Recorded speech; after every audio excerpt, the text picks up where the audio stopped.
Telecafé presenta Una luz en el sendero. Una palabra de esperanza para un mundo necesitado de amor. Una luz en el sendero. Un cara a cara para vivir e iluminar la oscuridad de la vida de aquellos que amamos. Permíteme orar contigo. Presenta y dirige el Padre Pacho.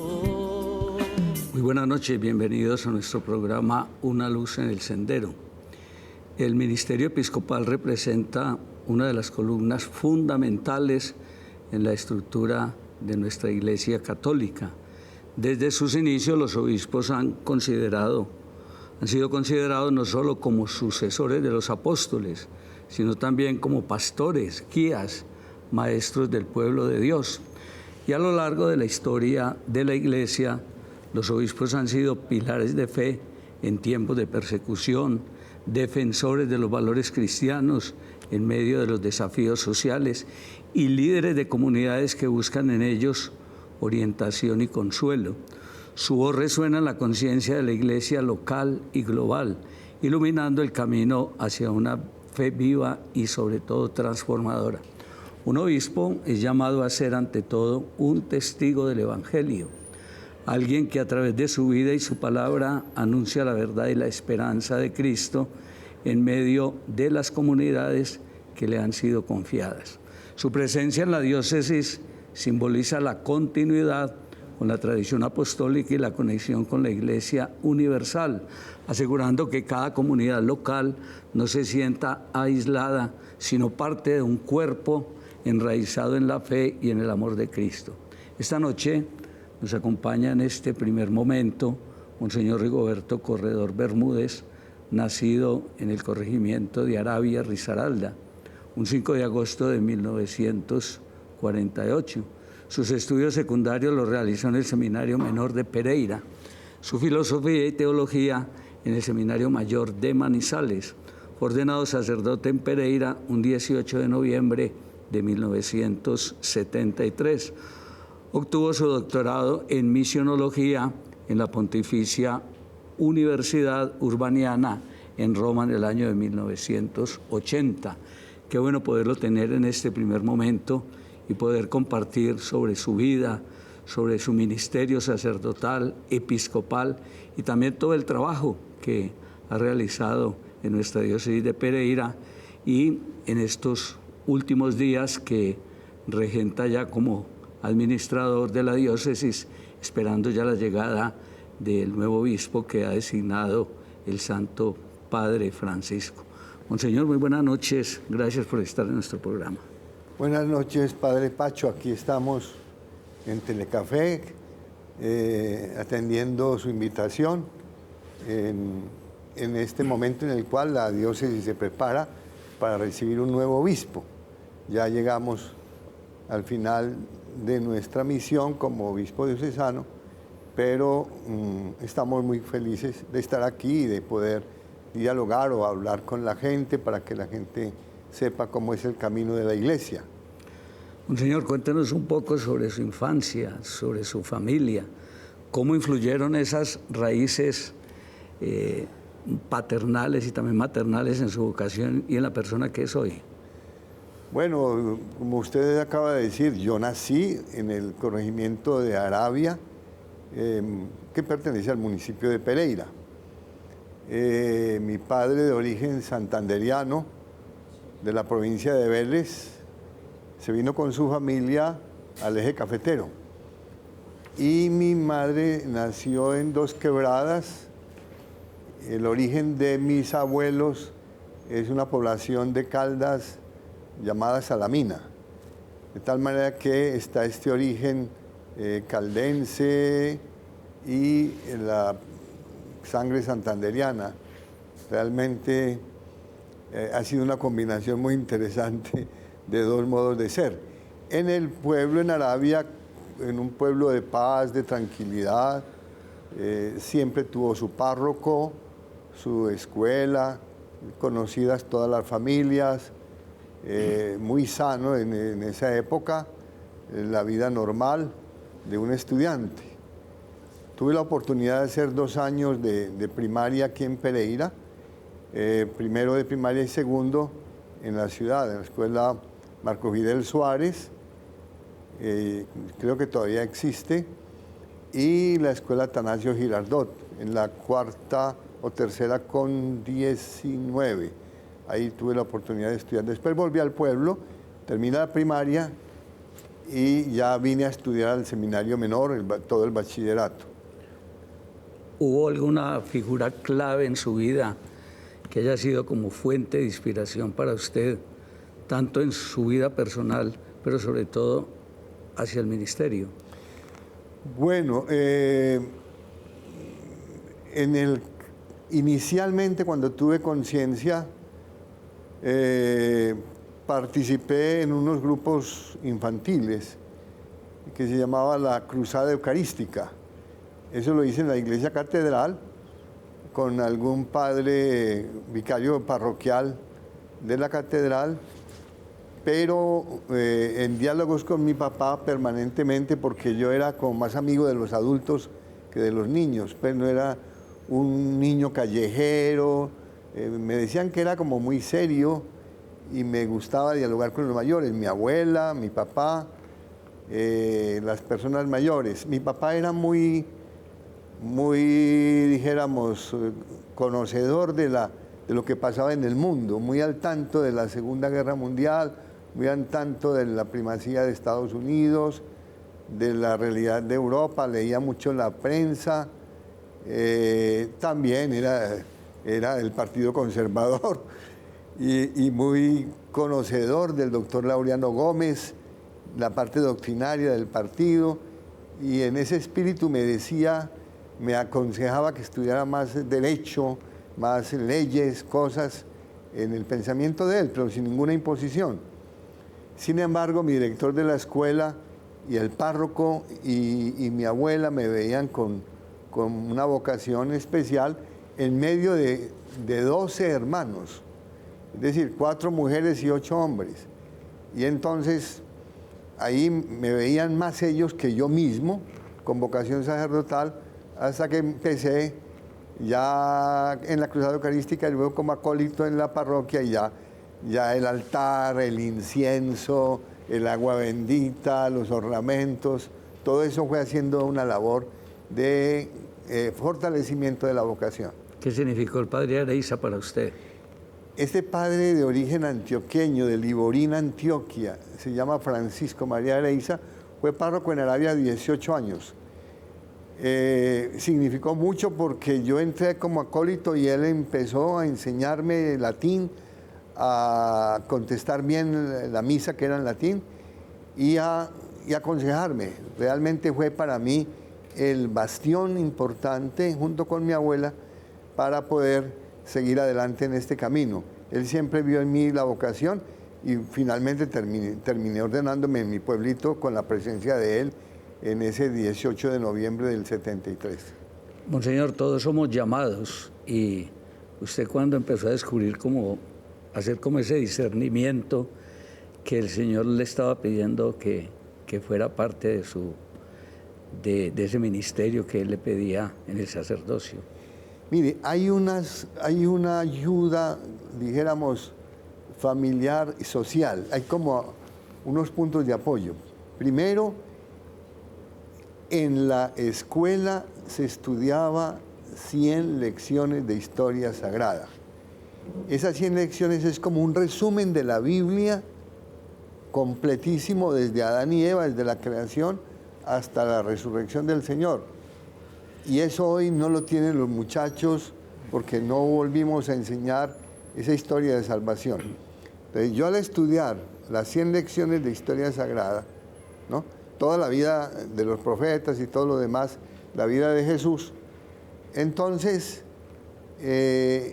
eso más el respeto profundo por la vida de fe, la Semana Mayor, había como un entorno que favorecía la vida cristiana en las personas que contraían matrimonio, bautizaban a sus niños, había preparación, y en despertar más el sentido de la vocación. Yo creo que la formación de la escuela, el entorno familiar, el espíritu que había, la preponderancia de la fe en medio de la sociedad, daba como esa importancia a los creyentes, y por lo tanto uno como niño pues iba mirando todo lo que es la liturgia y todo lo que es la vida cristiana, y como Dios como que estaba presente en todas las cosas, y por eso el apego a la vocación, y al escuchar la voz de Dios pues quería uno ser igual como al párroco y estar ahí con la gente como niño y después como sacerdote. Es el entorno familiar. Yo le invito, Monseñor, para que vamos a un primer receso y sigamos conociendo esta vida al servicio de Dios en la persona de Monseñor Rigoberto. Ya regresamos. Una luz en el sendero. Una palabra de esperanza para un mundo necesitado de amor. Una luz en el sendero. Un cara a cara para vivir e iluminar la oscuridad de la vida de aquellos que amamos. Permíteme orar contigo.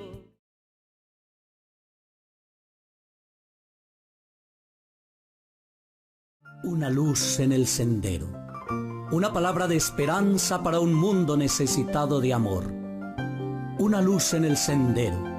Un cara a cara para vivir e iluminar la oscuridad de la vida de aquellos que amamos.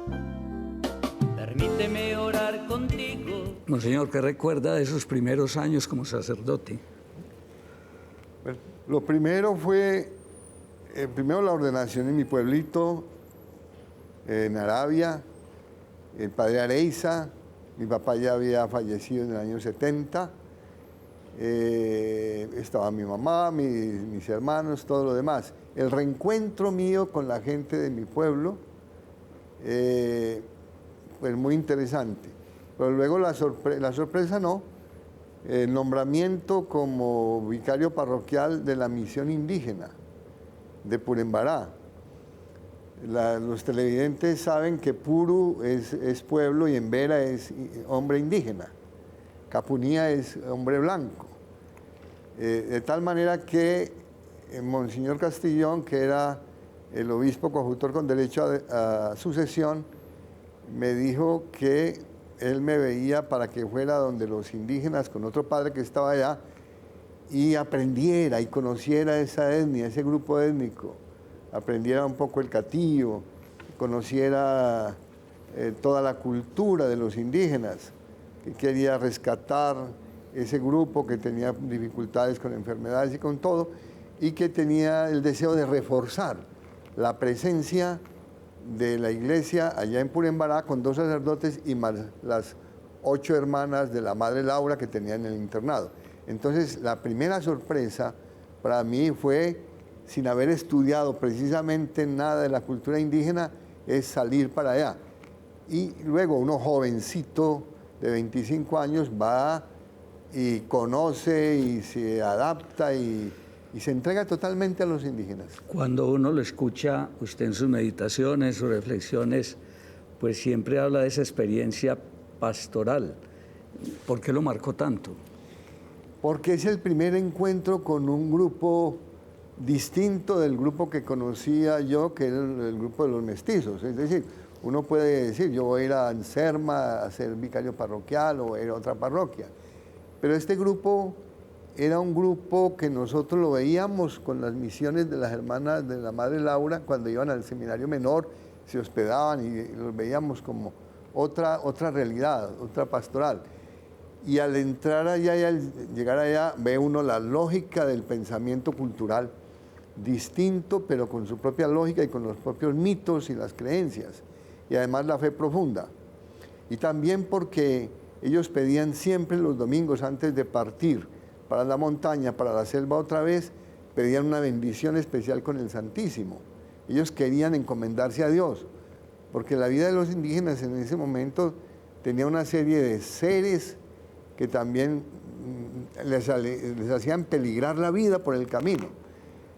Yo después escuché que era el Mojana, el Aribada, esos seres que perseguían a los indígenas, y ellos querían llevar a Dios para poderse defender en el camino.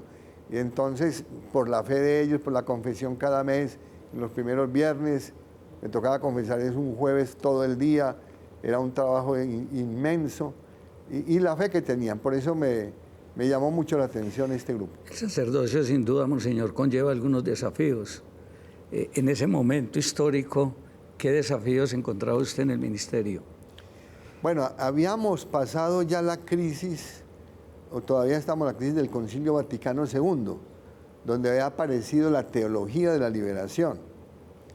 Y la teología de la liberación era violenta, era exigente, estaba contra los gobiernos, estaba en favor de la gente más empobrecida. Y allá llegaban a Purembará unos antropólogos de la Universidad Nacional, y entonces me decían a mi jovencito, esos antropólogos, usted tiene que ayudar a liberar a esta gente de la esclavitud, de la opresión, de todo lo demás. Entonces, en ese momento, el ambiente era que la iglesia debía tener una actitud sociopolítica más clara para poder liberar a la gente pobre de las garras del capitalismo y de todo lo demás. Entonces también había una especie de lucha, yo por quién me ordené, para los pobres o para los ricos, o para quién o cómo, o hasta dónde, y estando ahí con la gente más sencilla. Pero después me di cuenta que el servicio, el amor, el cariño, la justicia, había que integrarlo en la vida cristiana, pero sin violencia, sin violencia. Y eso lo pude vivir. Desde su experiencia, monseñor, ¿cómo ha cambiado el ministerio sacerdotal durante todo este tiempo? Y cómo nos hemos adaptado a formas de pastorear con estos cambios que ha habido en la sociedad? Bueno, los cambios han sido grandes. Realmente yo creo que anteriormente, de la Edad Media a la Edad de Oro y todo lo demás, a la Edad Moderna, pues se fueron dando cambios, pero en los últimos 50 años, desde la Revolución Industrial de finales de 1800, ya con la Primera Guerra Mundial, con la aviación, con todo lo que hemos tenido, de la forma de afrontar la vida, nosotros podemos decir que los cambios han sido grandes. Y en esos cambios grandes, diciendo la verdad, el interés de la gente pasó de ser una comunidad rodeada por la iglesia y por los ritos cristianos a ser una comunidad un poco alejada de los ritos cristianos y de la fe. Las familias hoy en día están un poco alejadas porque el papá y la mamá no saben cómo transmitir la fe. Entonces ha habido cambios grandísimos en donde la pastoral tiene que adaptarse a la forma de pensar del hombre de hoy y de llegar de una manera distinta, porque sí ha habido cambios grandes. El concilio lo previó y lo dijo, y los papas lo han visto. Aún el papa en Polonia, que era una nación muy adicta a la iglesia, después de la libertad y la caída del muro de Berlín, la gente se fue europeizando, y entonces también se fue alejando de Dios. Eso es una realidad que ahora tenemos que darle un estudio especial para poder dar una respuesta adecuada. Como ser humano, estamos en la parte humana en este primer programa, y como sacerdote también, ¿qué es lo que le da más alegría en la cotidianidad de la vida? Bueno, hay momentos de alegría en el sacerdocio. Lo primero, la alegría más grande es ver la fe de los creyentes, de la gente. Cuando uno mira la fe de la gente, la sencillez, siente alegría, siente gozo, desde Purembará había almas totalmente inundadas de Dios. Y aquí también he visto en todas las parroquias. Entonces, alegría es ver cómo la gente tiene fe y cómo esa fe les da gozo. Y a mí me da alegría ver con la devoción con la cual la gente me recibe, o como reciben el sacramento de la confirmación, o como están siempre frente al pastor, frente al obispo. Ese gozo de la gente es el gozo del pastor. Esa es una gran verdad. Lo otro, en el momento de ordenar sacerdotes. Ordenar los sacerdotes, ordenar los diáconos. Me ha tocado ordenar 2 obispos, al obispo de Buenaventura y al obispo de Barranca Bermeja, y entonces eso es un gozo también en el momento de la ordenación. Y también el gozo es cuando vemos que se desarrolla un poco los pueblos, que la gente tiene más dimensiones humanas para poder vivir dignamente. Por ejemplo, entre los indígenas de la pobreza anterior total, ahora hay una diferencia grande. Hemos tenido un desarrollo y el desarrollo de Pereira, de los sitios donde he estado, en Buenaventura, en todas partes. Cuando hay como un desarrollo humano, cultural y más, dijéramos, elementos humanizantes, también nos da mucha alegría. ¿Qué lo entristece como sacerdote y como obispo? Cuando vemos nosotros que pasan los años y hay un grupo de seres humanos que cada vez como que se hunden más en la miseria y en la pobreza. Siempre a mí me da dolor cuando voy por la carretera armenia y pienso en la gente que vive abajo, en el río Consota, allá abajo en esas quebradas de por aquí de Pereira. Todas las invasiones sin piso, sin alcantarillado, sin acueducto, que se multiplican y la gente tiene que vivir en las partes más peligrosas, eso como que lo entristece a uno. ¿Cuándo la sociedad va a mirar a la gente que vive realmente en circunstancias de miseria muy difíciles? Por eso es una de las cosas más tristes que podemos tener. Y en Buenaventura, pues, cuando vi que los pobres se tenían que morir, pues, porque el hospital no respondía y se llevaban las cosas del hospital, vendían las sábanas, vendían los colchones, vendían los medicamentos, un poco de cosas difíciles, ¿no? Y sobre todo la violencia, porque la violencia es una cosa terrible, como me tocó vivir en el Huila, no en el propio Huila, sino en Caquetá, Putumayo y en el Cauca, todo lo que es la violencia que no se ha resuelto en Colombia durante tantos años. Quiero agradecerle, Monseñor, que nos acompañe en este primer programa, invitarlo para el próximo sábado para que esté nuevamente con nosotros. A ustedes agradecerles que han estado con nosotros, invitarlos mañana por este mismo canal a las 7 de la mañana con la Santa Misa. Una feliz noche. Una luz en el sendero. Una palabra de esperanza para un mundo necesitado de amor. Una luz en el sendero. Un cara a cara para vivir e iluminar la oscuridad de la vida de aquellos que amamos.